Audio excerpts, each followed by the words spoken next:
É muito comum nós vermos lendas urbanas sobre filmes proibidos, vídeos amaldiçoados, fitas amaldiçoadas e, no geral, conteúdo que você não pode consumir, porque se você consumir, você será amaldiçoado. Um exemplo disso é um dos filmes mais famosos que existem, a franquia O Chamado, conhecido como The Ring, lá no Japão, onde é sua forma original. Nesse filme a gente fala sobre uma fita que, se você assistir, em 7 dias você perderá a sua vida, pois a Sadako vem buscar a sua alma. No caso de hoje, eu vou falar sobre um item que acho que ninguém aqui já imaginou que poderia ser amaldiçoado. Jogos, filmes, fitas, vídeos, eu acho que todo mundo já ouviu falar. Mas você já ouviu falar de uma cadeira que, se você se sentar, você perde sua vida? Esse é o caso da cadeira amaldiçoada de Thomas Busby.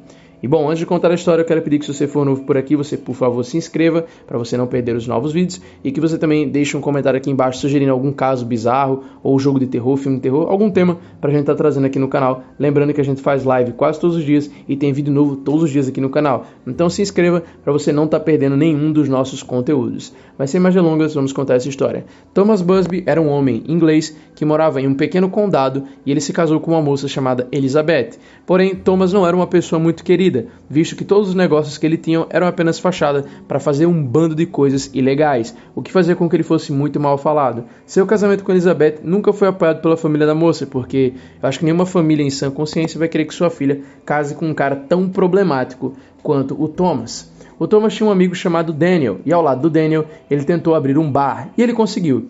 Esse bar fazia muito sucesso, porém o Thomas não ajudava muito, porque boa parte do tempo ele passava bêbado e brigando com as pessoas, inclusive com seu sócio Daniel.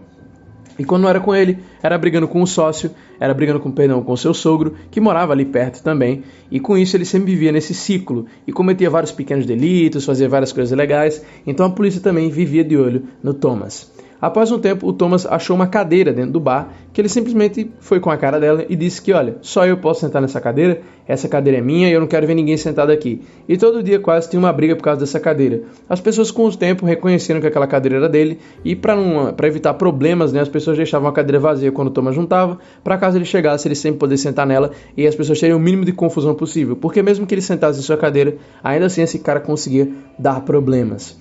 E o que acontece é que, devido a todas as brigas entre as famílias, ele brigando com o sogro, ele acabou também discutindo com o Daniel, o seu sócio e amigo. E com isso, o Daniel, muito nervoso, começou a beber, sentou-se na cadeira e falou que ele não ia sair dali porque ele não estava nem aí pro Thomas, porque aquela cadeira também era dele, porque o bar era dele.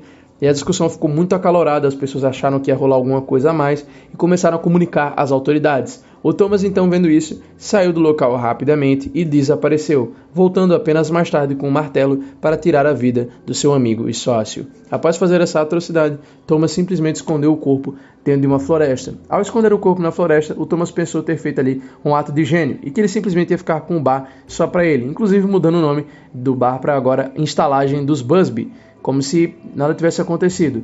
E o que acontece é que depois de ele ter feito isso, não demorou muito para a polícia pegá-lo, porque além das denúncias, as pessoas já sabiam como o Thomas era. Não é como se fosse uma pessoa exemplar que estava sendo denunciada. A polícia não pensou duas vezes antes de prendê-lo. E ao prendê-lo, ele foi julgado e condenado a enforcamento. Ao ser condenado, o Thomas, essa história agora ela vai ter duas versões. O Thomas, ele amaldiçoou aquela cadeira. Ele disse que qualquer um que sentasse ali teria uma vida curta e uma morte trágica. E então o Thomas é enforcado. A segunda versão da história diz que o Thomas teve um último pedido e que ele pediu para beber e comer na cadeira por uma última vez. E que depois de ele terminar sua refeição e terminar de beber, ele amaldiçoou a cadeira, dizendo que quem sentasse ali depois dele estaria amaldiçoado. Eu acredito mais na primeira versão, só que como não tem um documento para provar, a gente sempre vai ficar nessa especulação. Mas eu acho difícil os policiais terem concedido um último pedido no caso, a um cara que era tão ruim quanto ao Thomas, que ninguém gostava, que tinha um monte de acusação. Eu acho que ainda mais naquela época, que mal tinha documento para provar como aconteceu o julgamento e tal, que os caras iam dar um último pedido para esse cara, né? Mas enfim.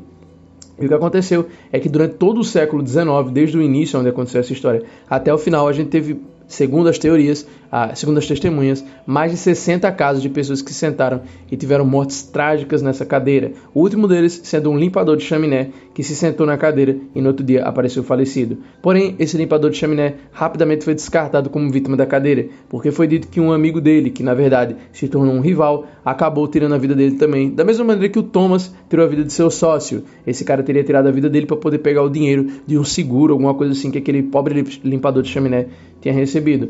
Mas apesar dele não ter sido vítima da cadeira diretamente, algumas pessoas falam que ele foi uma vítima indireta, que por se sentar na cadeira, a cadeira agiu com seus poderes malignos para trabalhar na cabeça do seu ex-sócio e assim fazer com que ele atacasse o homem do mesmo jeito que Thomas atacou o Daniel. Bom, aí vai para a fé de cada um, depende do que você acredita. Comenta aqui embaixo se você acha que esse caso realmente é uma cadeira mal assombrada ou se esse daí do limpador de chaminé foi só coincidência. Mas bom, essa história ela não para por aí. Conforme todos esses casos iam acontecendo, o pessoal começou a ficar com medo da cadeira e as pessoas simplesmente evitavam ela. Então mesmo que o bar, a instalagem, ela tivesse cheia, lotada, as pessoas preferiam ficar em pé ou ir beber do lado de fora, porque elas simplesmente não queriam correr o risco de sentar na cadeira do Thomas. As pessoas tinham medo e relatavam ainda que conseguiam ver vultos, que ouviam a voz do Thomas e que diversas coisas aconteciam para quem chegava próximo da cadeira. Inclusive é narrado que uma vez um homem fez um desafio de colocar um copo em cima daquela cadeira e simplesmente enchê-lo com bebida, e magicamente a bebida desapareceu. Alguns dizem que o espírito de Thomas bebeu aquilo ali. Eu particularmente acho que essa daí já é balela, acreditar que o copo esvaziou. Como é que o copo esvaziou sem sair de cima da cadeira, Mas, mais uma vez, isso daí vai para a crendice, de cada um. E durante o evento lá que aconteceu na década de 40, vocês sabem, aquele conflito mundial que não dá para falar no vídeo porque dá problema, o lugar acabou se tornando muito popular, entre os soldados que, entre aí seus tempos de batalha, iam ali passar o seu tempo, beber um pouco e comer. E o que acontece é que virou uma brincadeira entre eles de desafiar um ao outro a sentar naquela cadeira. E a maioria deles simplesmente não aceitava. Mesmo os soldados eles tinham medo de sentar nessa cadeira. E alguns que aceitavam simplesmente tinham mortes macabras. Como, por exemplo, o caso de 2 aviadores que depois de sentar no objeto sobreviveram à guerra.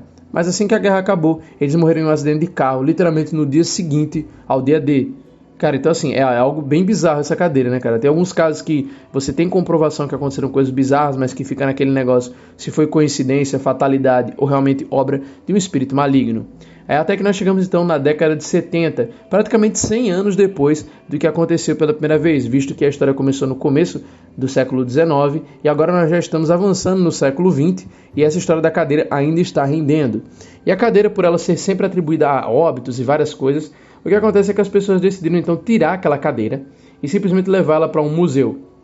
Quando ela foi levada para um museu, ela foi levada para um museu chamado Museu Tursky, e nesse museu, como a história já era muito famosa, eles colocaram a cadeira, acreditem ou não, pendurada no teto, para não correr risco de que ninguém sentasse. E depois de fazer isso, simplesmente as mortes cessaram, as mortes bizarras relacionadas à cadeira cessaram. E até os dias de hoje, ela permanece presa ao teto. A pousada dos Busby fechou no ano de 2012 e assim acredita-se que a maldição teria chegado ao fim e que a cadeira estaria segura agora. Porém, do mesmo jeito que o boneco Robert até hoje é acreditado como um boneco amaldiçoado e ninguém se arrisca em tocar nele, mesmo a criadora do boneco e o ex-dono já terem falecido, as pessoas não têm coragem de sentar nessa cadeira do Busby, que já tem mais de 300 anos que continua assombrando aí a mente dos britânicos e das pessoas que passam por esse museu. Um fato curioso é que uma equipe de um programa japonês de terror, como vocês sabem, aqui no canal eu já fiz vários vídeos sobre esses programas, foram fazer uma reportagem lá e os japoneses ficaram furiosos que o dono do museu disse que ninguém poderia tirar aquela cadeira do teto porque era perigoso demais. A equipe japonesa chegou a ficar uma tarde inteira lá tentando coagir o cara a simplesmente tirar, convencer ele de tirar a cadeira do teto, mas não, o homem simplesmente não aceitou. Ele disse que era perigoso demais e que ele não ia correr risco de ter repórteres estrangeiros falecendo por culpa sua. E eventualmente a história da cadeira também foi esfriando e as pessoas já não acreditam mais que de algum jeito essa cadeira seja amaldiçoada. Porém, tem muitos casos bizarros ligados a essa cadeira que faz com que muitas pessoas, especialmente as mais velhas, até hoje, jurem de pé junto que essa cadeira é sim amaldiçoada. Mas e você? Você acredita que essa cadeira é amaldiçoada ou não passa tudo de crendice popular, lenda urbana e coincidências infelizes de todos esses atos trágicos relacionados à cadeira? Eu vou ficando por aqui. Muito obrigado pela sua audiência. Eu espero que vocês tenham gostado do vídeo. Peço que você deixe um like, se inscreva se for novo por aqui e compartilhe esse vídeo para você também atingir mais pessoas e ajudar o canal a crescer. Eu fico agradecido do fundo do meu coração. Um forte abraço e até o próximo vídeo.